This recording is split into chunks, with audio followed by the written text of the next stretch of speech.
Welcome in to another edition of the DFO DFS Report. Happy Thursday, January the 2nd. Happy New Year to everyone. Happy New Year to you, Zach.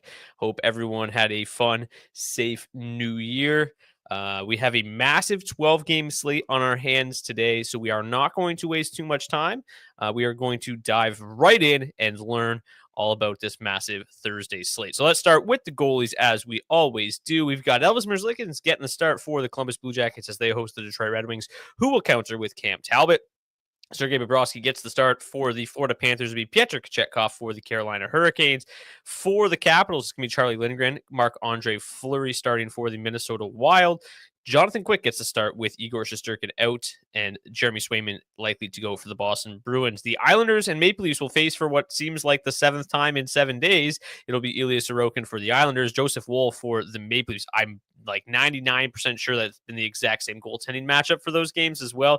They've played I think it's the third time in a week or something crazy like that. Jake Ottinger gets the nod for the Dallas Stars. It'll be Levi Merilainen for the Ottawa Senators coming off a really good performance in his last outing. Connor Hellebuyck gets the start for the Winnipeg Jets. We are thinking it's going to be John Gibson for the Ducks. One of the Winnipeg Jets reporters said that he's getting the start for the Ducks. We've heard nothing from the Ducks side of things. So projected to see him. Not good enough for us to kind of confirm him. But Scott Wedgwood goes for the Colorado Avalanche, expecting to see Ukko-Pekka Luukkonen for the Buffalo Sabres. Dan Vladar goes for the Calgary Flames. Karel Vejmelka likely to get the nod for the Utah Hockey Club, who most of their lineup, including Clayton Keller, is a game-time decision tonight. A bug going through the Utah Hockey Club room at the moment. Philip Grubauer projected to get the start for the Seattle Kraken. Should be him, no questions asked. Joey Daccord still sidelined. Thatcher Demko back between the pipes for the Vancouver Canucks. Ilya Samsonov gets the nod for the Vegas Golden Knights up against Alexei Kolosov for the Flyers. Sam Arison dealing with an injury of his own. And it will be Yaroslav Askarov versus Andrei Vasilevsky in the last game of the night. So those are your 24 confirmed likely or projected starting goalies. Zach, we will start at the tippy top with my Detroit Red Wings in Columbus to face the Columbus Blue Jackets. The Blue Jackets small home favorites, implied total 3.2 for Columbus, 3.1 for the Red Wings. High total in this one. And we'll just get right into it because Columbus one is projected to see the highest ownership of the night at 11.1%. All things considered, pretty even spread in terms of ownership tonight. Nobody crazy chalky, but Columbus does project to see the highest ownership of anyone. They helped me get a takedown last week. It does look like it's a pretty good spot for them tonight. The matchup for them, quite good. They're going to see a lot of the top six, mostly going to go head-to-head with that Dylan Larkin line. That Larkin line with Veleno and Lucas Raymond has been pretty good defensively, but we know that Columbus one, what they're capable of. They've been just tremendous and basically the only line worth targeting from the Columbus side of things. So, Zach, we've talked about Columbus one, it seems like every single day this year. They've been, pretty reasonably priced all year. They've had some absolute smash spots. Do you think that this is another opportunity for them to just, kind of nuke a slate? Yeah, I think they're in a really great spot here tonight. Sorry for you and your Detroit Red Wings. I mean, back to the basics for you guys in practice these last couple of weeks with Todd McClellan running the show there.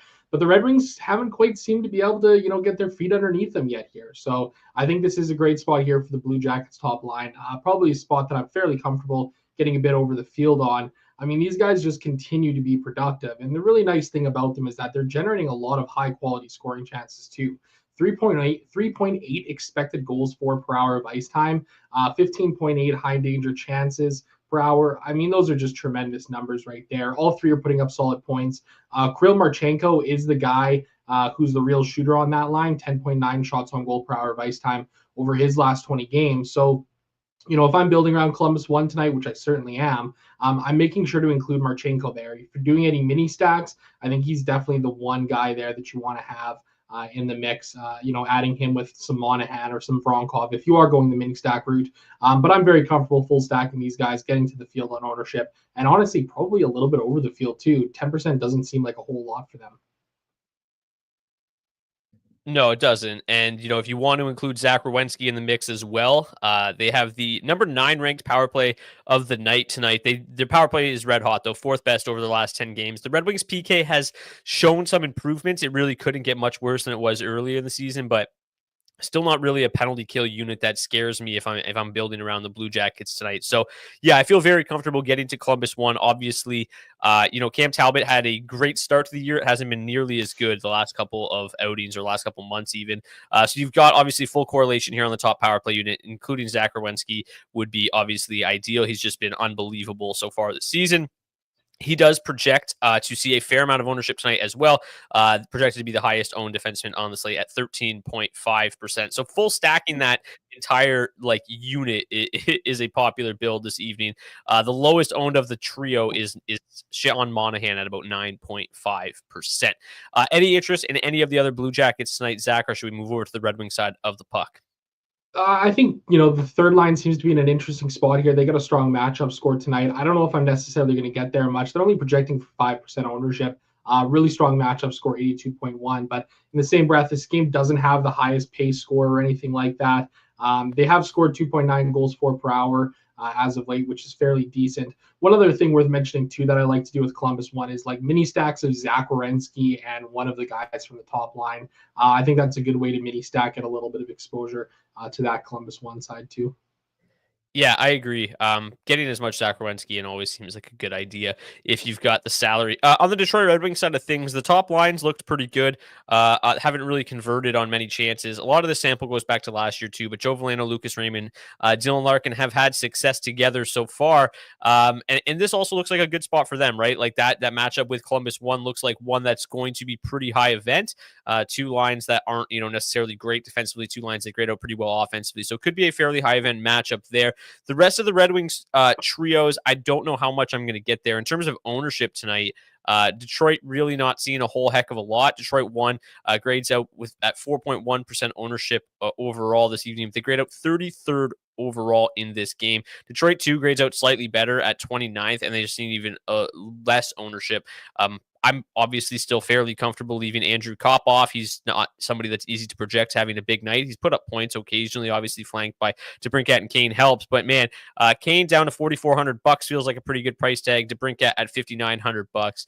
A pretty decent mini stack option there. Their matchup is not quite as good.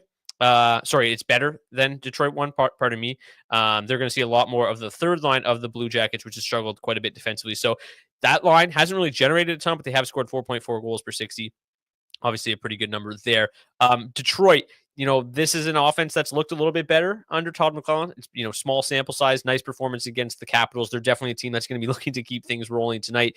To be honest with you, I'm probably not going to have quite as much exposure to this game as probably you are. I bet the under in this one. I do think that, these teams are probably going to be tightening things up a little bit tonight. That the over-under is still 6.5. So still expecting to see a fair amount of goals. But I'm probably not going to go too crazy on this game. Most of my ownership probably still coming in on that Columbus one side of things. Are you targeting the Red Wings at all tonight? Probably not. I mean, I think I might get a little bit of exposure with a little Detroit one. I mean, Lucas Raymond over his last 20 games has been red hot. 2.0 goals per hour of ice time, shooting the lights out. There's not a ton of volume there right now, but 3.4 points per hour as well. So he seems like a decent one-off option if you're looking for somebody in that 6K range at $6,100 here tonight. But no real interest. And I do agree with you that there is some concern with this game too. I mean, it does have the lowest pace score of the entire night. But I do think that you can isolate your ownership really here to Columbus one and feel good enough about that. Yeah, I agree. Okay, I think we'll move on. The Red Wings not really in a great power play spot either. It's a team that's not really generated a ton at 5v5 so far this season. So unless they're in a good power play spot, I usually stay off the Red Wings for the most part. Okay, let's move on to game number 2. We've got the Florida Panthers and the Carolina Hurricanes. These two seem to meet quite often as well. The Panthers small home favorites -117, 3.0 implied total for the Panthers, 2.8 for the Carolina Hurricanes. Both teams very, very good defensively, but the top line, the Barkov line, which absolutely crushed us the other night, did not do anything when we were all over them. They got a good matchup tonight, though, going up against that Aho line. The Aho line has been, pretty brutal defensively with Roslovic and Seth Jarvis up there. They've been getting, it's probably not totally fair, right? Like they haven't necessarily been horrendous, but they've given up 5.6 goals against. So that's obviously not ideal, but they've done actually an okay job limiting. So, honestly, this game doesn't really, I don't really have a ton of interest in this one. We've seen I think there was one high scoring and one low scoring game when these two teams met this season. Actually, I believe Florida shut them out, 6-0 last time they met, if I recall correctly. Let me just see. I don't want to speak incorrectly here. They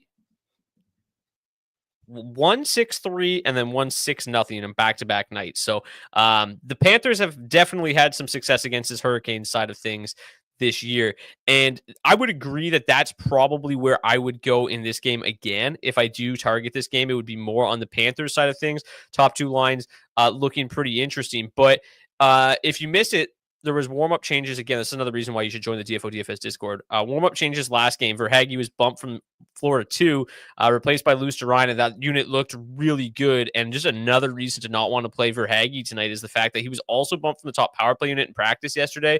Mackie Samoskevich moves up to the top power play unit. So kind of makes things a little bit more difficult when you're trying to target the Florida Panthers right now.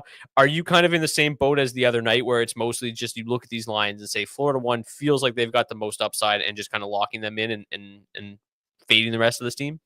Yeah, that's kind of where I sit. I mean, I've got some interest in that second line just because of how good they were the other night when we got Luosterainen in there. I mean, they were awesome. So I'm kind of tempted to go back to the well a little bit just because of that in case they are able to stay hot. But I do agree that the top line is probably the one to target here. I don't think I'm going to have much exposure, maybe 5% in my 20 max here tonight. Not a lot of shot volume coming as of late from this top line. In their last 20 games, Evan Rodriguez, 6.9 shots on goal per hour, Barkov, 7.4, Reinhart, 6.6. Even though Barkov and Reinhart are scoring at a good clip right now, I think 5% is an okay number here. I don't think I'm going to get much more than that, though. Yeah, you're not alone there either. The ownership is just basically nothing on this game. Yeah. Florida 1 seeing a small amount at 1.9%, the highest owned line in this game. So Carolina 1 and 2 coming in slightly lower owned about 1.8 or 1.5%. So yeah, the public staying away from this one. I'll probably have agree with you there, about 5% Florida 1, and that's probably it. I played Ty Smith the other night, top power play quarterback for the Carolina Hurricanes at minimum price. I think that he remains a pretty reasonable option if you need a cheap defenseman tonight. He is up to $3,000, projected to see no ownership. Obviously not a great matchup here. Their power play hasn't been very good, but the Panthers PK also hasn't been all that great. So 13th ranked power play score tonight for the Carolina Hurricanes. Not the worst, not the best. So if you want some cheap, a cheap defenseman, I think Ty Smith's in a pretty decent spot again tonight. Scored the other night again. So don't mind that at all. Any final thoughts on this game before we move on to game number 3? Oh, let's move it along. Washington hosts the Minnesota Wild. 3.3 implied total for the Caps. 2.6 implied total for the Minnesota Wild. The Wild are going to be quite short-handed this evening. They're going to be without Kirill Kaprizov yet again. And then they also lost Jared Spurgeon to that ugly slew foot from Zach LaRue the other night. So he's out. Obviously, they're still without Jake Middleton and Jacob Blacko as well. So yeah, 4 key players out of the lineup right now.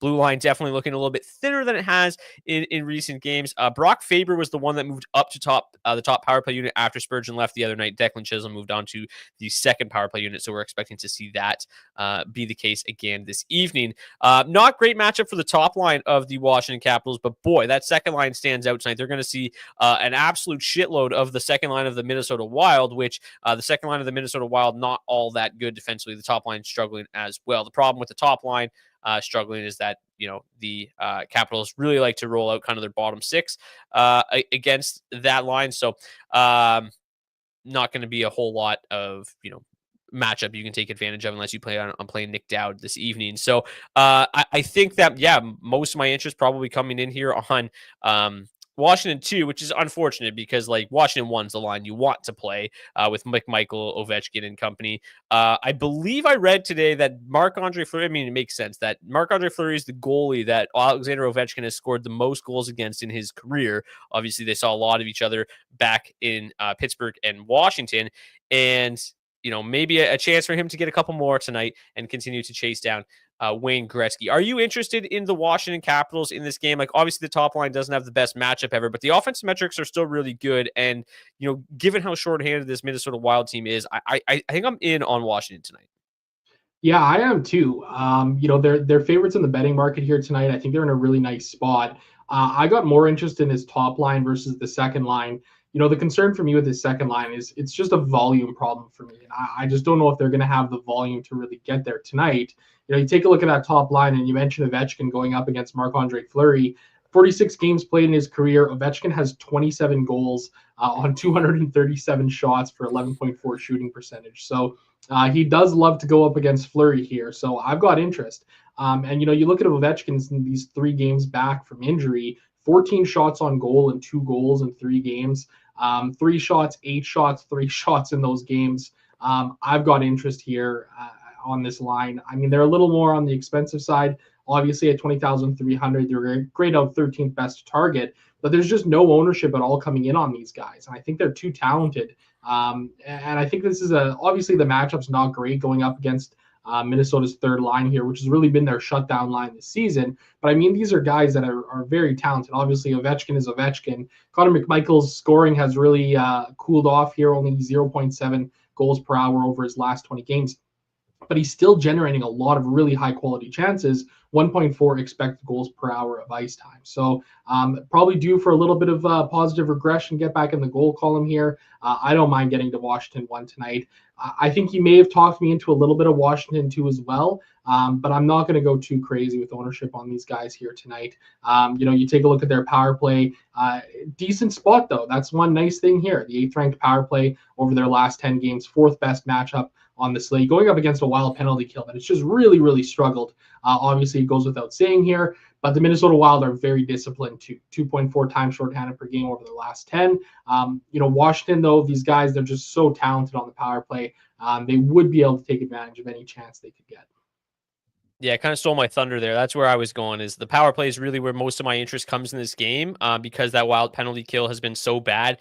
And when you watch the Washington Capitals right now, it's like they're doing everything they can to get Alexander Ovechkin some goals here. So I'm obviously going to be interested in playing him. And when they're seeing literally no ownership, there seems to be no reason not to play them tonight. Power play's in a phenomenal spot. You might not no, but they have still been running Jacob Chikrin out there on that top unit as well. So Ovechkin and Chikrin on opposite sides of John Carlson. And obviously from Washington 2, you've only got Tom Wilson on that top unit. So to me, Washington 1 is probably the more ideal spot, but I don't mind getting to a little bit of Washington 2. But it feels like just kind of targeting the power play here is the route to go. And then at no ownership, they're a nice contrarian option on tonight's slate for sure. Any interest in the Minnesota side of things? Matchups are pretty bleak. Offense is looking pretty weak. Matt Boldy has been ice cold as of late. No Kaprizov. I personally don't have any interest. Are you targeting them at all? No, I don't think so. I mean, again, like if Kaprizov was in the lineup, different story. He's a game breaker, right? But it feels like without him in the lineup, it gets pretty thin pretty quickly for these guys. Obviously, Joel Eriksson-Ek has returned, but he's really struggled since coming back from injury. So I think I'm pretty comfortable fading this Minnesota side entirely tonight. Yeah, I mean, they obviously scored 5 against the Predators in their last game, but prior to that, the offense had been extremely, extremely quiet. And this is a Capitals team that continues to play very, very well defensively, both at 5v5 and on the PKs. So not a team that I'm all that interested in tonight. The Rangers and the Bruins, 2 teams that are kind of at opposite ends of the spectrum, have really enjoyed basically just opposite seasons so far. The Bruins off to a terrible start, the Rangers off to a great start, and the Bruins have really figured things out under Joe Sacco, where the Rangers have just completely fallen off the map. I was looking today, and since making the coaching change, the Bruins have really just been absolutely outstanding in all the analytical categories. I mean, their expected goals, goal for share at 5v5 has been great. In all situations, it's been great. I mean, they've just been a completely different team. And now they run into a Rangers team that has obviously just struggled defensively. And, Igor Shesterkin has done his best to cover up some of those defensive warts. And even he's still getting lit up. So I don't think Jonathan Quick at his age is really going to be able to cover things up as well as Igor did. And I think that this is a team that's very exploitable right now, as they have been for weeks.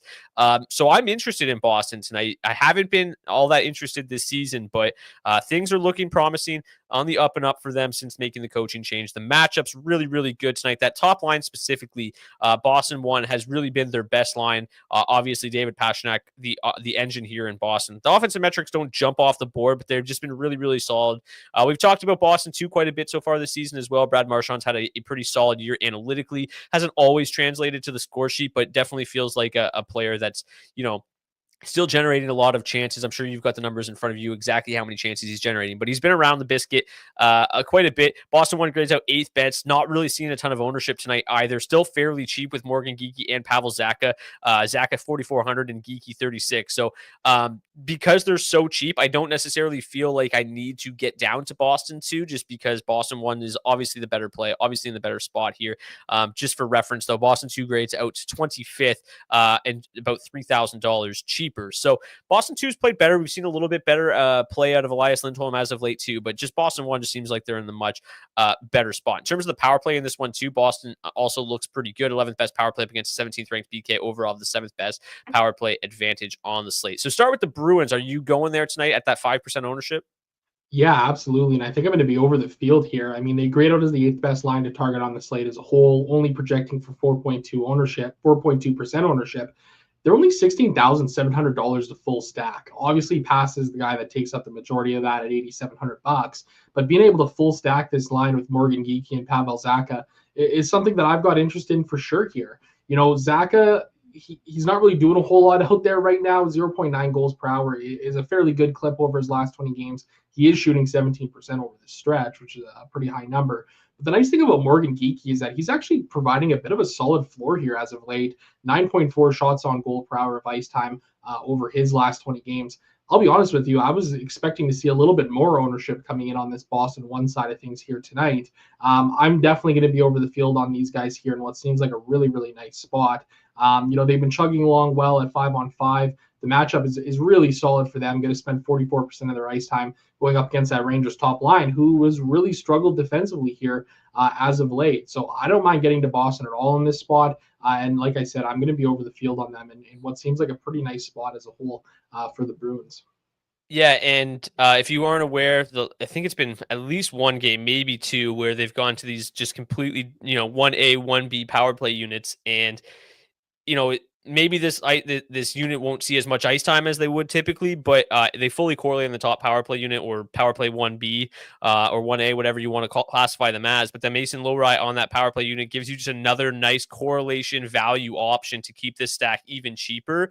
Again, they didn't run power play units this morning, so it's unclear if they're going to stick with these units. They obviously are coming off a loss, but we have no information that they're not going to stick with these units either. So just something to keep in mind. They fully correlate, on the power play as well. So pretty good news there.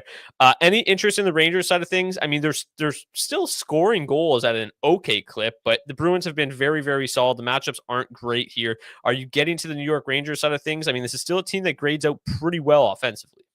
Yeah, they do. I'm not entirely sure. I think I'll probably get there a bit on New York 1 just because they are a really talented trio up there. The offensive numbers are strong still for them. 3.6 goals per hour of ice time, 3.2 expected as of late here. I'm not going to go crazy. I think I'll probably sprinkle in 5% here on them. But I don't really think there's a need to go much, much heavier than that. It's kind of like the same situation with Florida 1, where it's like, yeah, I've got some interest. I mean, they're a talented line, but I don't think that they're anything crazy to write home about here on this slate.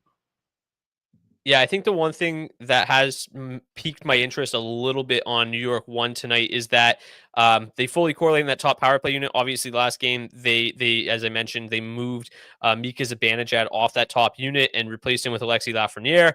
So that top line obviously now fully correlates on that top power play unit. And the Bruins have really struggled on the PK as of late. 30th ranked PK over the last 10 games. So really nice power play matchup. It is a Rangers power play that continues to struggle, but there's enough talented pieces there. Adam Fox is gone, his price has gone way down.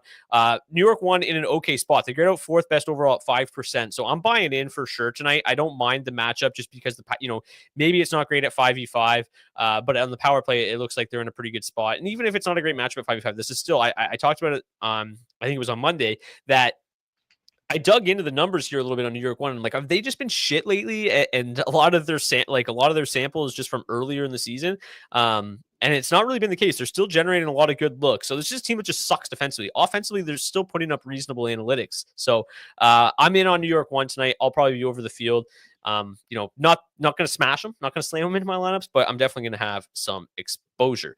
Okay, the Islanders and the Maple Leafs. The Islanders are slight home underdogs hosting the Maple Leafs, who will continue to be without Austin Matthews this evening. Again, these teams seem to have met up a lot recently.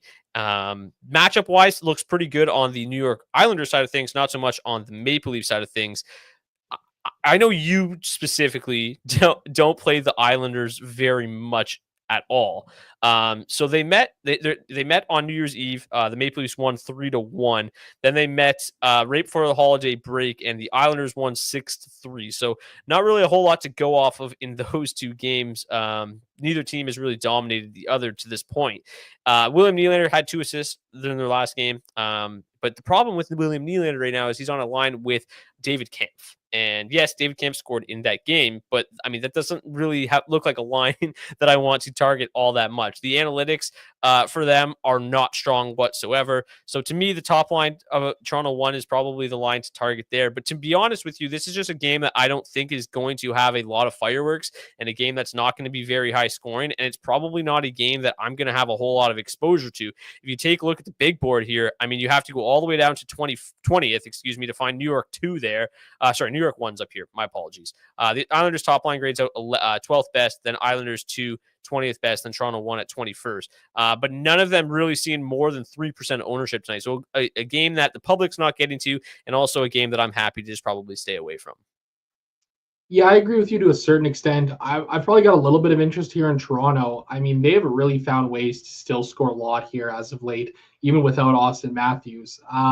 The top line, they look like the matchup is pretty terrible, but man, they've been just lights out as of late here. So I think I'm going to get a little exposure to this game through the Toronto side, probably 5% Toronto 1 and 5% on Toronto 3, the line that I have magically fixed for the Toronto Maple Leafs.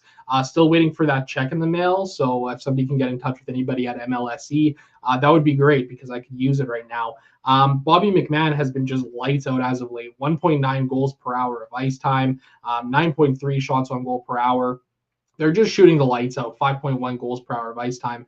They're going to see a little bit of a mix of basically everybody, but they're going to spend 32% of their time going up against that Islanders top line, which has been the leakiest line defensively for them as of late. So I think there's some reason to have a little bit of interest. Again, just sprinkling them in my 20 max. I think that they're in a good enough spot here that they could be, a solid value here on this slate.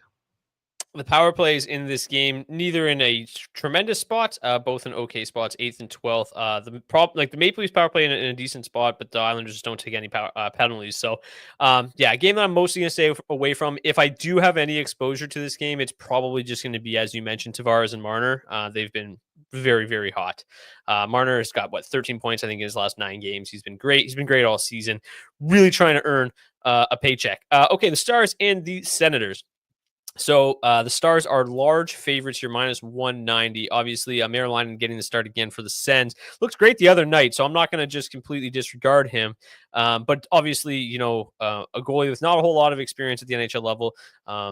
And one that the Stars can certainly take advantage of this evening. In terms of the matchups in this game, this top line, not a great matchup, but the second line, which is actually the line that I have more interest in anyway, draws a really nice matchup tonight. About 53% of the ice time expected to come against Ottawa 1. Ottawa 1, not great defensive numbers. They're also supposed to see a decent chunk of 3, which has really, really poor defensive numbers. So nice matchup there for Dallas 2. Dallas 1, their matchup's not terrible either. I think both these lines are in pretty good spots this evening. Neither grades out all that amazingly. Dallas 2 at 18th best, but they're just 14,800. Obviously, that's a new look. Dallas 2 with Jamie Benn, Matt Duchene, Wyatt Johnson. They look like they're in a very nice spot. And where is Dallas 1? 28th here at 14,000. You got Robertson, Hintz, and Dadonov. Both lines seeing about 5% ownership. I'll probably be north of the field. I really like this spot here for Dallas, but it is worth mentioning, obviously, the Senators have been playing much better defensively over basically the last month. So I don't really think this game is going to be super high scoring, but I just think the value is kind of too good to ignore here on Dallas. And, there's just some really good spots to target. In terms of the power play, not great, right? Their power play continues to struggle, just 22nd over the last 10 games, but they do face a Senators PK that has struggled as well. So maybe a kind of a get right spot here for that Dallas power play. And yeah, there's just a whole lot to like about the value here. Their prices are so low across the board. If you take a look at the power plays, you've got kind of a mix, right? You've got Ben and Johnson together from Dallas 2. You've got Hintz and Robertson together from Dallas 1 on that top unit. So it doesn't really matter which way you go. Pairing Miro Heiskanen with them is always an okay option. And if you want to, save some salary, you could also go with Thomas Harley. He specifically correlates pretty nicely with Dallas too. And he's just been really, really solid and really cheap price. So I'm interested in Dallas, just not really from a matchup standpoint, but just from an overall value standpoint. Both these lines extremely affordable. What about you, Zach? Yeah, I totally agree with you, man. I mean, these lines are still just way too cheap to be able to stack. I mean, 14,000 for Dallas 1, 14,000 for Dallas 2. That value is just really hard to pass up. And I agree. The matchup score is solid for the second line here. They don't necessarily grade out the best in terms of their overall numbers on the slate here, but man, that value just it opens up so much for you, and it really affords you the ability to get up to some of these more expensive lines and still get some really, really quality players. Dallas 2 specifically, I agree, I think has a little bit more of my interest as of late here. They've been really solid right now. Dallas 1, Roope Hintz, worth mentioning, he's on an absolute tear right now. His last 20 games, 1.8 goals per hour of ice time, 1.5 individual expected goals, 9 shots on goal per hour. I'm going to have exposure to both of these lines in the top 6 here. Probably be double the field on both of them just because of how much value you're getting from these two lines. Yeah, Maryland's obviously, again, coming off a nice performance, but 901 save percentage in 13 AHL games this season. So he's certainly a guy that the Stars can get to tonight. And then to your point, I was just going to bring it up. Roope Hintz and Jason Robertson have been playing much better hockey as of late. Roope Hintz, 6 goals in his last 10 games. Jason Robertson, 13 points in his last 10 games. So they have finally started to come around on that price tag, still at a very low, low price. Any interest in the Ottawa Senators side of things tonight? Pretty rough matchups. And honestly, their new look lines just don't look very DFS friendly. You got Kachuk, Pinto, Ridley, Gregg. You got Gaudette, Stützle, and Batherson, and then Cousins, Norris, Giroux. It really takes a lot of my interest away from the Sens, just the way the lineup is constructed. And then obviously this matchup tonight is far from ideal. Yeah, I agree with you. These lines are pretty ugly. You could talk me into a Tim Stützle, Drake Batherson mini stack. These have really been the guys who've been the drivers of offense as of late. Stützle over his last 20 games, 2.8 points per hour of ice time. Drake Batherson, 3.2. Maybe I got a little interest in a mini stack of those guys. Get a little bit of exposure to the other side of this high pace game, 99.2 pace score. One of the higher ones on the slate here tonight for sure. So I think you could talk me to a mini stack of those guys at 5%. Obviously, you're going to get well over the field considering they're projecting for 0 ownership here as a whole tonight. But other than that, I'm probably passing on this Ottawa side. It is worth mentioning, Shane Pinto, obviously now with his new kind of look line, playing on the top line with Brady Tkachuk, has been north of 19 minutes in 2 of his last 3 games. He does have 5 goals in his last 8 games. So he's been producing, did earn kind of the bump in ice time, but again, not the best matchup. Okay, the Jets host the Ducks tonight, 3.9 high, or second highest implied total on the slate here for the Jets, minus 262 home favorites against the Ducks. The Ducks, I'm going to dive right into it here. The Ducks' third line, I suppose you could list them as their second line, even maybe their first line because they play so much. But they're projecting very well tonight. 14th best line to target at $9,400. No ownership to speak of, basically 1.4%. Cutter Gauthier, Mason McTavish, Robbie Fabry. This line has been unbelievable since getting put together when Robbie Fabry returned from injury. One of the best offensive scores in the entire slate. 30.2 expected goals for per 60, 40 scoring chances. And this is over like a 100-minute sample. They've been really, really good. So if you're looking for some value tonight, the matchup is obviously far from ideal, right? They're going to see a lot of the Winnipeg top 6, which, honestly isn't the worst case scenario. That's the lines that you want to face on the Winnipeg side of things. You want to avoid the bottom 6, which is just going to suffocate you and provide no breathing space. So I don't mind getting to a little Anaheim 3 tonight if you're looking for a little bit of salary relief because they've just been super, super good. Mason McTavish's shot volume has skyrocketed since this trio was put together. Cutter Gauthier obviously he's been kind of on and off. You've mentioned it before that he seems to be better on the road this year. His road splits are significantly better than his home splits, and he's been picking up points fairly regularly as of late. He's got points in 3 of his last 5 games. And Robbie Fabry, man, like he's playing like 20 minutes a night, which just seems insane. At $2,600, you could do much worse than Robbie Fabry tonight. So just to give you an idea, since he returned to the lineup on December 12th, Robbie Fabry has 4 goals, 4 assists, 8 points, 22 shots on goal, and is playing 17 and a half minutes. But over his last 4 games, he's been over 20 minutes twice. So he's playing a ton at really, really cheap. This is easily the most I've ever talked about Anaheim 3 on this show, but they look like they're in a reasonable spot for that price tag. Yeah, absolutely. I think you've talked me into some Anaheim 3 here for a little DFS I don't know Charts how I play feel about today. that. Yeah, it's a little scary, but I mean they're really cheap, obviously here coming in at $9,400.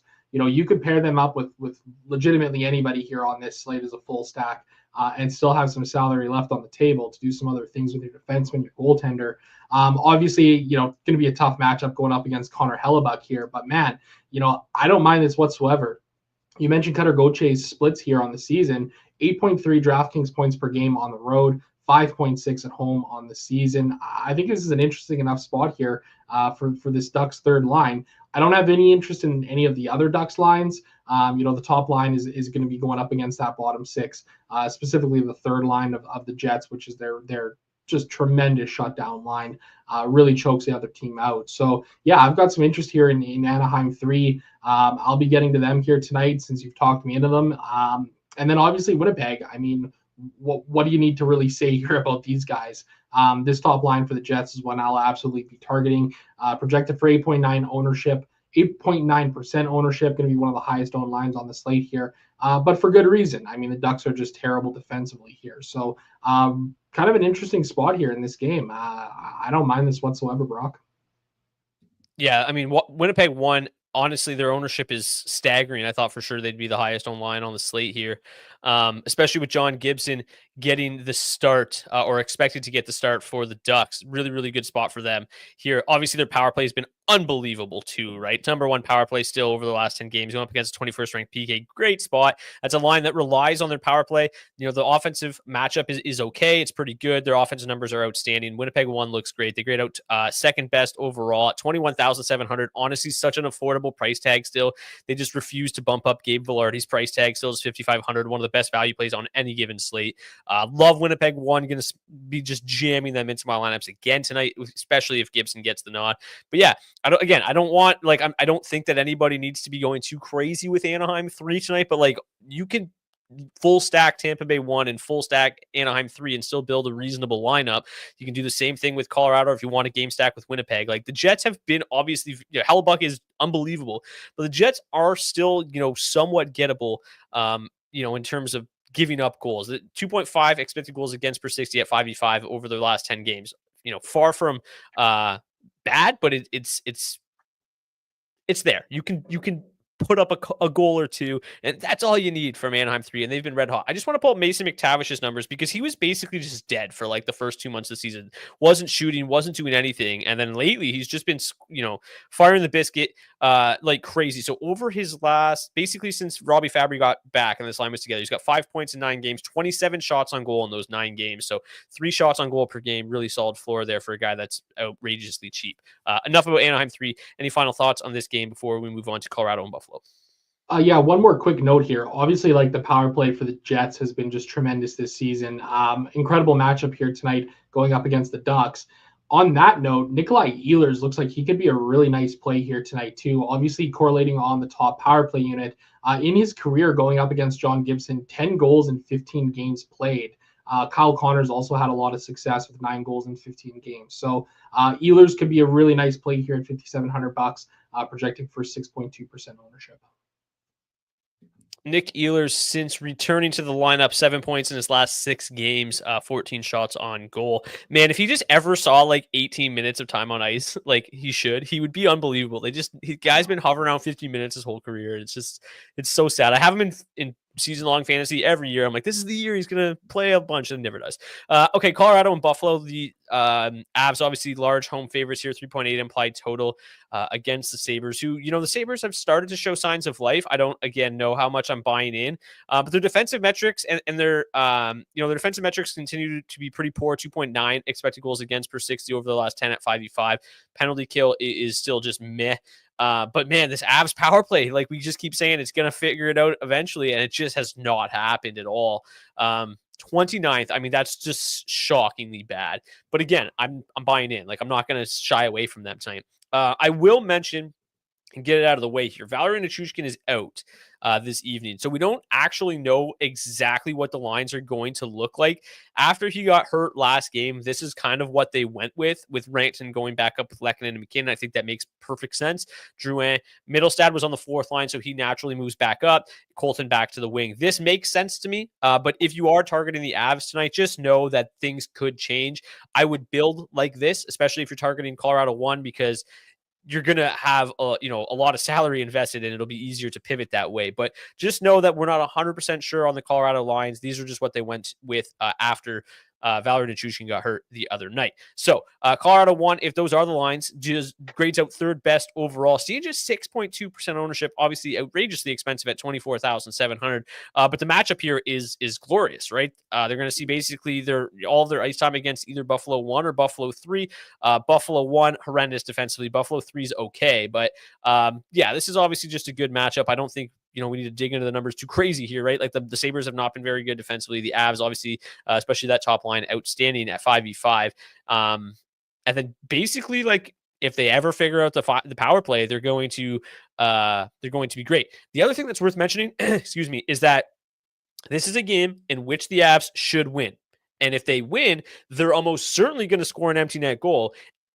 And Mikko Rantanen and Nathan McKinnon get it every time. Like, every single game, these two put up an empty net goal. Mikko Rantanen from Nathan McKinnon from Mikko Rantanen. So even if like your lineup looks like it's meh with the Avs, with 1 minute left in this game, they're probably going to add another 15 points to their total, because they pot an empty netter every single game. So bank that tonight is a guarantee. You heard it here first. Not really breaking news though. So yeah, I'm playing Colorado 1. Shocker. They're 6% owned. I think this is a really nice leverage spot tonight. Yeah, I definitely agree with you. I'll be well over the field here on Colorado 1 in what seems like another great spot for them. I really don't think we need to get too crazy about digging into this. I mean, they're one of the best teams in the league, one of the best lines in the league to target. The empty net stats are just absolutely hilarious, man. Mikko Rantanen has 6 goals and 6 assists against the empty net this season. Nathan McKinnon, 3 goals and 8 assists. Absolutely hilarious. These are the top 2 guys in the league against the empty net. So I think they'll be live for another one here tonight. Yeah, I tweeted about them leading the empty net stats and the DFO Fantasy Twitter page, and I just keep updating it every time they get an empty net goal. It's like, oh yeah, they happen again.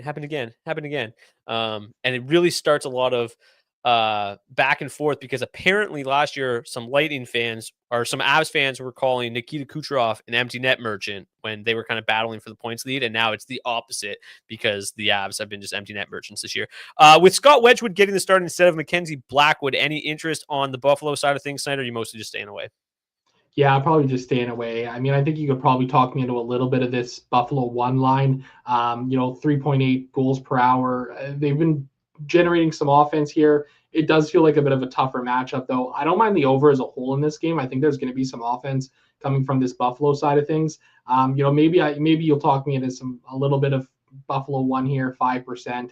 I don't think I'll be getting to Buffalo 2 or any of their depth lines, though. Yeah, I basically have no interest. Like, I would have definitely no interest if Blackwood got the start. Wedgwood's still been fine, though, in Colorado, and there's just not a whole lot going for this Buffalo offense at the moment. Like, is Tage Thompson, I remember we talked about it last week, the shot volume was just cratered. Has it bounced back at all? No. Like, he's not even shooting the puck at all. No, not at all. Oh my God. Since December 14th, he has 10 shots in his last 9 games. Hard pass. Calgary and Utah. The Flames are plus 110 home underdogs tonight. This game opened up a lot closer than that. Some money coming in on Utah, which is interesting, especially considering they've got some game time decisions and are pretty dealing with the flu right now. But it does look like Clayton Keller is going to be back in the mix tonight. But it also, based on the morning skate, it looked like Matthias Michelli was going to be a healthy scratch. So kind of an interesting one here. I really liked Utah the other night against the Kraken. They drastically disappointed. Karel Vejmelka gave up a couple of real leaky goals. The top line for the Flames has been unbelievable. They have a really good matchup tonight, too. They're going to go head-to-head with that Logan Cooley line. That Logan Cooley line presents a lot of offense, not very much resistance in the defensive side of things. So Calgary 1 looks like a really sneaky play tonight. Jonathan Huberdeau looks like a completely different player this year. Nazem Kadri has been excellent. I don't know, I don't ever full stack them. I usually leave Martin Pospisil off. But I like getting the Huberdeau at 4,700 and Kadri tonight at 5,800. It feels like a really, really nice spot for them. One of my kind of favorite contrarian plays, because again, under basically 5% there for Calgary 1. Very interested. The second line continues to grade out very well as well. Blake Coleman around 7%, Backlund 6.3%, Coronado at 6.2%. They grade out 24th. Their matchup, though, significantly worse than the top line. They're going to see a lot of that Clayton Keller line, which is the opposite. They just dominate the puck possession, don't give up much. So to me, probably not a game that I'm going to be targeting a ton because I like the Flame side of things. I really like Utah. I'll probably get to some Utah. It's just not a great matchup, man. The Flames are very tough on home ice. They don't give up a lot of offense on home ice. So I'll probably steer clear of Utah a little bit tonight. They still grade out okay. The top line, 9th best, just under 5% ownership. And then Utah to 31st best, under 3% ownership. So the public also staying away for the most part tonight. So I'll probably be sprinkling in some Huberdeau and Kadri. How about you? Yeah, I agree with you. And this may seem a little bit blasphemous based on what I've done in the past, but I think I actually prefer Calgary 1 to Calgary 2 here tonight on this slate. I know. It's kind of crazy to see. And for all the reasons that you kind of listed about, Huberdeau and Kadri here. I mean, these guys have been absolutely on fire right now. What's interesting about Huberdeau, too, is better home splits than road splits. 10.6 DraftKings points per game at home ice this season, 8.4 on the road. I'll be getting there tonight. I think I'm going to be over the field, try and take advantage of, a Utah Hockey Club that's under the weather right now. They just got the wheels kind of beat off them against the Edmonton Oilers on New Year's Eve. I like this spot here quite a bit for the Calgary Flames tonight. Don't think I'm going to be getting there on this Utah side of things. Obviously, going to be a tougher matchup for them, especially Utah 1 going up against that Backlund line for Calgary 2. Utah 2, maybe you could talk me into them a little bit here tonight on this slate. With Dylan Guenther and Logan Cooley have been really solid as of late here. Dylan Guenther, 1.7 goals per hour of ice time over his last 20 games, 3.5 points. Logan Cooley, a goal per hour, and 3.5 points as well. So I think I'll have a little bit of interest in this Utah 2 side of things, a mini stack of those guys, but I don't think it'll be anything crazy here tonight on this slate. Yeah, also worth mentioning Utah, third game in 4 nights as well. And they've really struggled to, on this road trip. Obviously, the 5-2 loss to Seattle, and as you mentioned, 4-1 loss to the Oilers the other night. So a bit of a tough schedule, 3 games in 4 nights. Plus, you have to imagine they were partying on New Year's Eve as well. So maybe, if they've got any one of the Zach Laing 3-day hangovers going, they've got the flu going on as well. There's a lot going on there for Utah. Probably a team that I'm going to stay away from and try to take advantage of the Flames tonight. I forgot to go to the power play here, but the power play looks okay for Utah tonight. 3rd best power play overall, 3rd best power play advantage up against the Flames tonight. But again, just not a whole lot of confidence in them this evening. Seattle and Vancouver. I talked about this game. They met basically a week ago, I believe. And I was like, yeah, there's going to be just no offense in this game. And I think the game ended up 5-4 in overtime. I still don't think that this is a game that I have all that much interest in. But I said I didn't really want to play Seattle 1 in their last game, and they were great. And their underlying metrics are phenomenal. It's in a small sample size, so they don't really show up on this sheet. But since Kakko got traded there, Jaden Schwartz, Beniers, and Kakko have been awesome. And again, small sample size. I don't want to buy too much into it, but you just have to bring it up. So if you just give me a second here to pull up the actual data, because I forgot to get it prepared. So together, they've been together for 33 minutes. They are averaging 4.3 expected goals for per 60, 33.5 scoring chances, 17.5 high danger chances for per 60, and they've already scored 7.2 goals for per 60. So they've been awesome. Again, super limited sample. It won't show up in the charts just yet. But yeah, the matchup is kind of far from ideal for them tonight. They're going to see kind of just a mix of all four lines, basically 80% coming against the bottom 9 here for the Canucks. So not the worst matchup, and they've been pretty good. So I might sprinkle them in a little bit. Again, I just don't know if I can trust the talent of that trio with Schwartz, Beniers, and Kakko, but at 11,200, basically seeing no ownership, they've been better than what kind of the charts suggest they are at the moment. So I'll probably buy in a little bit. And as Jim points out, Kakko has been solid in Seattle, and he's looked good. And yeah, they've just been so good together. It's hard to ignore. What are you doing with this game? You staying away for the most part? No, I've actually got a decent amount of interest here in this game. Most of my interest before you started talking about Seattle one was actually on this Vancouver side of things. I think that's still the case, but I don't mind this Seattle one line. I mean, look, we played Capo Caco when he was on New York 3 earlier this season and had some success doing so. And it's clear that he's bringing some offensive driving to this line that's really strong. Oh, we might have lost Zach. I think we might have lost Zach. Kako has been good, Zach. I agree.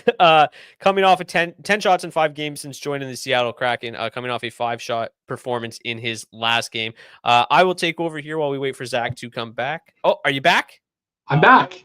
Okay, go for it. All right, there we go. I don't know what happened there. But Capo Caco, obviously, he's been solid. But Jaden Schwartz is the guy that's really kind of interesting for me. Over his last 20 games, 1.3 goals per hour of ice time, going up against 1.3 individual expected goals. So he's generating high-quality chances. He's capitalizing on them and giving you a nice floor with 8.4 shots on goal per hour of ice time. I think I'll get there a little bit. I'll probably get there a little on Seattle 3 as well. They're one of my favorite value lines to kind of target on a regular basis. These guys have been on an absolute tear, specifically Shane Wright, who's really starting to find his stride, and Oliver Bjorkstrand. Over their last 20 games played, Shane Wright, 1.5 goals per hour, 3.5 points per hour of ice time. Oliver Bjorkstrand, 1.3 goals per hour, 3.4 points per hour of ice time. So I'll be sprinkling in both of these Seattle 1, Seattle 3 lines. And then Vancouver 1, I mean, take a look at their numbers as of late. I mean, these guys are on an absolute heater themselves right now with DeBrusk, Miller, and Besser lining up together. You know, those goals are coming from Jake DeBrusk and Brock Besser. DeBrusk, 2.3 goals per hour of ice time over his last 21.6 for Brock Besser. Those are huge numbers right there. And going up against Philip Grubauer in the crease, likely for Seattle, I think is a really interesting spot. One thing worth noting too, just on the Seattle side, speaking of goaltenders, that Demko just does not look like himself right now. 6 games played so far this season, 879 save percentage, negative 3.7 goals saved above expected. I think that's another reason as to why, you know, I think it's fair to have a little interest in this Kraken side tonight. So yeah, just back to Jaden Schwartz for a second. 13 points in his last 15 games, 38 shots, so 2.5, just over 2.5 shots per game there for Jaden Schwartz. Brock Besser, as you mentioned, on a heater. He has 6 goals in his last 4 games. He's on a 4-game goal-scoring streak, so he'll look to continue that role tonight. Overall, Vancouver 1 grades out as the 6th best line to target tonight, seeing very limited ownership and a nice matchup here. We talk about it a lot. The Kraken are not a team that, you know, looks or people think are still people think are good defensively, and it's just not really the case, especially when Philip Grubauer is between the pipes. It's hard to have quite as much interest in Vancouver when they don't have Quinn Hughes in the lineup, right? He just does so much for them, but you can full stack Vancouver 1 very cheap. Obviously, you got Eric Branstrom on that top power play unit as well recently, so you know you got some value on the blue line there as well. I don't mind getting a Vancouver 1 tonight either. Both teams' top lines look okay, and Seattle 3 is always a solid value option. 2 games to go here: Vegas and Philadelphia. So the Flyers are coming off a shutout win over the Sharks, and they went with just some of the most obscure lines I've ever seen, and it worked really well. So I imagine that they will continue to roll with these lines. I don't know if you can really number these lines. It's you know, I think Couturier, Hathaway, and Farabee have had. They led the team in ice time the other night. So, like, they're the 4th line in order, but I'd expect all 4 of these lines to play similar minutes tonight. And I would imagine they're going to keep the trio or these trios together after a shutout win. So, matchup wise, if, you know, again, I do think that it's hard to figure out exactly how the matchups are going to work with this game, given that lineup, right? Like, it's so hard. How do you determine who to match up against on the Vegas side of things? They're going to kind of just have to pick their poison. But when you do that, like, I just think you got to look at these two lines for Vegas 1 and 2. They look like they're in good spots. Kolosov has not been great. I think playing Vegas, no matter the matchups here, is a fine play. But I don't think I'm going to get to them a ton. The Flyers have actually been really, really good defensively at 5v5. 1.8 expected goals against per 60 over the last 10 games. They've been unbelievable at 5v5. The problem is their penalty kill has just been an absolute disaster.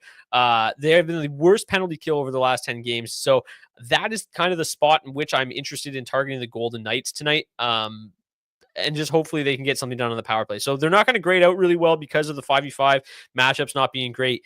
I think the price tag is pretty high. I think the ownership is fairly high. It's probably not I'm not going to get to Vegas a ton, but I don't mind a little bit of Vegas 1 and a little bit of Vegas 2. They both are on that top power play unit.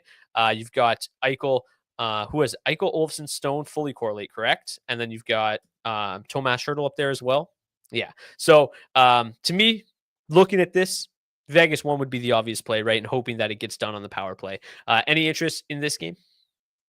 Yeah, I agree with you there. I think, there's some interest I got in this Vegas side of things. I don't know if I'm necessarily going to get to the ownership percentages that Vegas 1 is at, projecting for around 8.4 right now. I think I'll mix them in a little bit, 5, maybe I'll get to 10% if I'm feeling a little frisky tonight. I don't mind the matchup here, but this Philadelphia side kind of has my interest peaked, specifically Philadelphia 2, who have been absolutely killer as of late here for the Flyers. Taking a look at the line stats for these guys, 4.1 goals per hour of ice time as of late. I mean, they've been finding ways to capitalize offensively. They've been really great defensively as well here, really shutting opposing teams down too. I've got some interest here. I don't think I'm going to go too crazy, but I'm comfortable mixing in a little bit of this Flyers side here tonight, specifically that second line. Yeah, I've actually played them quite a bit when they were Philadelphia 3 for a couple of weeks. Would it shock you to know that Noah Cates has scored in 6 of his last 10 games? 6 goals, 3 assists, 9 points in his last 10 games. Just 1.8 shots per game, so obviously doesn't provide the best floor. Has been shooting a little bit more recently, but yeah, their offensive numbers have been really strong, and obviously, they're going to be, where are they? They're super cheap still.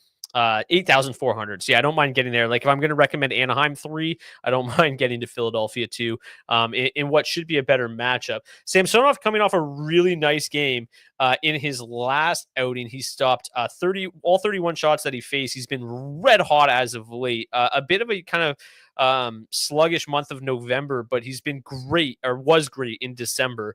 4-0 with a 948 save percentage. So I'm probably not going to get to too much Philadelphia tonight. Probably actually have a little bit of interest in Samsonov, but yeah, that is worth mentioning. I agree that Philadelphia 2 has been very, very good. Any final thoughts on this one before we get to the final game of the night? No, let's move it on. Here we go. We've got the highest implied total of the night, the Tampa Bay Lightning in San Jose to face the Sharks. 275 road favorites for the Lightning. Off the top here, we've got Jake Gensel. He is a game time decision. So obviously that puts DFS owners in a bit of a pickle, right? This is the last game of the night. You don't really have any options. That game locks at 10:30. So there's nothing else to do. I think that gives me interest in them, because that's got to keep the ownership down on Gensel specifically. They're already only projected for 7.7%.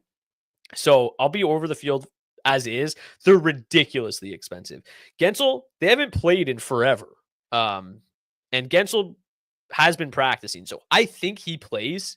Don't quote me on that, but I do think he plays.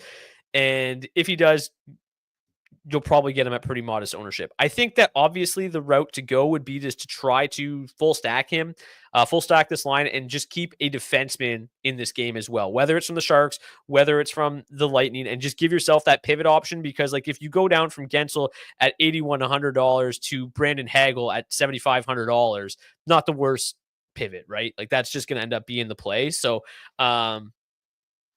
you're not going to be dead in the water by any stretch if you full stack this line. I imagine, I don't know for sure that Hagel would be the one that moves up, but we'd have to kind of wait and see. But either way, I think he plays. I have interest in both teams. Both top lines here for the Lightning. The top line obviously looks unbelievable, but The second line of Hagel, Cirelli, and Geeky is a line that I've played a ton. They've been unbelievable. Their matchup is great. The top line is the number one matchup on the entire slate. The second line is going to see a lot of the Macklin Celebrini line tonight, not been very good defensively. So love both those lines. They should be absolute smash spots this evening. It is worth mentioning, though, I like them a little bit less now that Yaroslav Askarov gets the start for the Sharks. He's been awesome. He's been absolutely awesome for the Sharks so far this season, but this is a really, really difficult matchup for him against a Lightning team that's very potent offensively. Yeah, absolutely. I agree with you here on this Tampa side of things. I mean, I was a little surprised to see how low this ownership is for them tonight, and I'm going to be comfortable getting well over the field. The one thing with Gensel too, like I think you've got some pivot options on this San Jose side of things that you could one off if you needed to as well. Like Macklin Celebrini, his price has really gone up, $7,100, but he's paying it off, man. He's been excellent in his last 20 games. 1.2 goals per hour of ice time, 3.3 points per hour, 10 shots on goal per hour. He is absolutely hitting his stride here as a rookie. And obviously, it's a tough matchup and it's a bit of an ugly spot here. But if you were forced into having to pivot off to Celebrini, like I'm comfortable enough to do that here, just based on the way that he's played as of late too. And the other side of this too is Hagel's $7,500. So if he slides up, it's only a $600 drop in price there. You mentioned defensemen too. I think there's some defensemen you can play from this game. We'll get to them in a little bit here, but yeah, I'm going to be all over this Tampa side of things. Playing it as if Gensel is in. I'm going to be well over the field on Tampa 1, and honestly over the field on Tampa 2. Like I don't mind playing them as a full stack in this spot either. They grade out as the 15th best line to target, seeing just 2.8% ownership right now on the slate. That's a surprisingly low number to me because these guys have been solid here for the Tampa Bay Lightning too. 4.1 goals per hour, 3.0 expected goals per hour. Fire me up here. This San Jose side of things is a little bit interesting as well. You take a look at the matchups here tonight, and San Jose 1 looks like they're in a really, really great spot here. Klim Kostin, Mikael Granlund, and Fabian Zetterlund. I don't know if I'm going to get there on the main slate for these guys here because, they have, struggled to really produce and generate a ton of offense individually, but their numbers are fairly decent together. 2.9 goals per hour as of late. So, probably a little bit of an interest there for the late slate. Don't know if I'll get there on the main, but kind of an interesting thing to make note of nonetheless. Yeah, if Gensel doesn't play, again, we don't know for sure, but the last game, which again, I would imagine they could change things up, so they lost to the Canadians, but when he missed their last game, it was Nick Paul on that top line with Braden Point, Nikita Kucherov. They didn't have tremendous results. Again, they lost, so I wouldn't be shocked they do change things up. But that's the way they went last game. Brendan Hagel has been unbelievable. The fact that they're at 2.8% ownership is insane. He's got 10 points in his last 8 games, 5 goals, 5 assists. Only one of those games has he not picked up points. Anthony Cirelli continues to play very, very well as well. So that's another, I've been jamming them in all year, and I won't hesitate to do so again tonight. Cirelli has, what has he got? 8 points in his last 8 games as well. So been very, very good. I probably won't get to too much San Jose tonight. It's like such a young second line here for them tonight. Celebrini, Will Smith, and Colin Graff on the second line. They're going to have their hands full with the Cirelli line. And then Klim Kostin on that top line just kind of zaps a lot of my interest away from that Granlund line. So I'll probably stay away. In terms of the power play in this one, Tampa looks, again, obviously unbelievable. The top line, if Gensel plays, fully correlates on the top power play unit. You got Hagel up there as well. Victor Hedman, second best power play advantage on the night. Speaking of Victor Hedman, let's get to the defenseman tonight. So let's sort by value. So Jonas Brodin, going to play a ton of minutes tonight, obviously with the Minnesota injuries. Brock Faber as well, super cheap, $3,900. Projected for almost 30 minutes tonight, obviously on the top power play unit as well. Not the best matchup, not the best game there for Minnesota, but man, Faber at $3,900 is going to play so much. Such a cheap price tag. Offense has started to kind of creep back up for him. Speaking of $3,900, Thomas Harley looks like a strong option again. He was the other night. I'm interested in getting back to him this evening. Nobody else really sticks out like crazy to me that like I absolutely love. Keandre Miller seems okay. I talked about Mason Lowry. He doesn't like project super well, but at $2,700 top power play unit with David Pastrnak, you could certainly do worse than that. In terms of the ownership on kind of some of these cheaper defensemen, Eric Branstrom mentioned him already, $3,200. Definitely some interest there. The rest of the crew, nothing too crazy. Zach, who do you like? I'm still getting back to Gustav Forsling tonight too. I mean, just an absolute shot block and shot volume hound out there at $4,200. Going to hit the floor every single night. Javier says he's playing Declan Chisholm. Yeah, whenever Spurgeon's out and Declan Chisholm gets additional minutes, he's okay. I just think that like Faber's so cheap, it's almost like why not get to just him? But Chisholm at $2,700 is probably okay as well. Who do you like, Zach? Yeah, I agree with you there. I mean, it's the usual suspects for me in terms of the guys that I really like. So sort by shot blocks here. Yeah, exactly. Just go there for me. There we go. Now we're perfect. Jacob Trouba, $4,400. His price is still a little too low for me. I think he's in a great spot here tonight, going up against the Jets. Chris Tanev obviously blocks a ton of pills. Nick Seeler had a goal the other night too. He found a way to get that done. That was pretty nice. One guy that's really kind of jumping out to me here, Marc-Edouard Vlasic, making his return to the San Jose Sharks' first game of the season here tonight. If you want to talk about shot block odds, this guy had 6.5 block shots per hour of ice time last season, coming into a spot here tonight against Tampa Bay Lightning where he is going to be in line to block some shots. He's only coming in at minimum price, projecting for 6.5 points. If you need a real cheap punt-off guy tonight, I don't mind him whatsoever. Yeah, my only concern with the projection I have here is like the way that my projections, I do them is that it takes all the players in the lineup and, assigns them time on ice based on who's available. And it's projecting him for 18 minutes. I doubt that happens, right? Like he's like 40 years old in his first game since April. I doubt he gets to 18, but he'll probably be around 60 minutes, and he's still capable of getting that shot block bonus. That's a Tampa team that's going to fire the biscuit a ton tonight. He's probably going to be standing in the way of quite a few of them. Okay, let's get to the goalies now. Andrei Vasilevsky, $8,400 projects to be the number one goalie. But the highest owned goalies tonight are Connor Hellebuyck at $8,500. He's just been unbelievable. Sergei Bobrovsky at $7,900. A little bit surprising there. Obviously going to see a decent amount of volume against the Hurricanes. Bit of a tough night between the pipes, to be honest with you. Like, I like Samsonov. I mentioned him at 8,000. He's been playing unbelievable. I'll probably start there if I can't get to Hellebuyck. I'll probably start at Samsonov. I don't know really. Like, I don't mind getting to like maybe some Kochetkov. He's just so cheap. After that though, man, like maybe Joseph Woll, $7,700. Maybe Sorokin at 73. Where are you going tonight? I agree with you, man. It's a bit of a tough slate here. Like, I'm tempted to just try and pay up for Hellebuyck as much as I can at $8,500. I'm still going to see, a fair amount of shot volume here tonight, projecting to make 27 saves. It's a bit of a tough slate for sure, man. Like, I think Vemelka's fine at 7,700. As you mentioned, Joseph Woll, I don't mind him. Samsonov, he's okay. I'll probably mix in a little bit of Jonathan Quick at $7,200. I think that's an okay enough spot there too. But yeah, probably going to just try and mix it around a little bit. Like, I don't mind Lindgren at 8K, but gets a little bit tough here on this slate, man. There's nobody that really jumps out as like a great play here on this slate. Somebody just back to the defenseman reminded us back to Ty Smith tonight as well. Yeah, we mentioned him earlier in the show. I definitely will be playing Ty Smith. $3,000 on the top power play unit for the Hurricanes. Okay, we do not have a daily face-off today. No head-to-head. We just did not have time to build our lineups pre-show. But if you want to participate in today's hat trick pick challenge, you can do so by dropping your hat trick pick in the comment section of the video on YouTube.